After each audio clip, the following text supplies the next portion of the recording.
Hello guys, আসসালামু আলাইকুম। তো আশা করি সবাই ভালো আছেন। আপনাদের দোয়া এবং ভালোবাসায় আমি অনেক ভালো আছি। তো দেখতে পারতেছেন অনেক দিন পর একটি ব্লগ নিয়ে আসলাম। মূলত হইলো আমি অনেক দিন পর একটি টাইসি কিনলাম। তো দেখতে পারতেছেন টাইসির খেলা। তো খেলায় আইসা পড়লাম আমরা একটু দেরিতে। তো দেরিতে আইসা দিকে ওরা দাঁড়ায় গেছে। তো আমরাও মাঠে টিম নিয়ে দাঁড়ায় গেলাম। তো দেখতে পারতেছেন মাঠের দর্শক দেখা আমার নানা কি একটা হাঁস দিল। তো মূলত উনি আমার নানা হয়, আর যার কাছ থেকে টাইসিটা কিনছি উনি আমার মামা হয়। তো দেখতে পারতেছেন ওরা বক্তব্য দিতেছে, যাদেরকে অতিথি টতিথি দেওয়া হয়েছে। তো এটাই আমার মামা, দেখতে পারতেছেন বক্তব্য দেওয়া হইতাছে।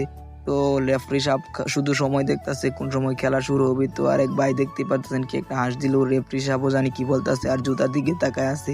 তো দেখতেই পারতেছেন আমাদের প্লেয়ারটা সবাই তালি তুলে দিতেছে। তো দূর থেকে একটু ভিডিওটা নেওয়া হলো।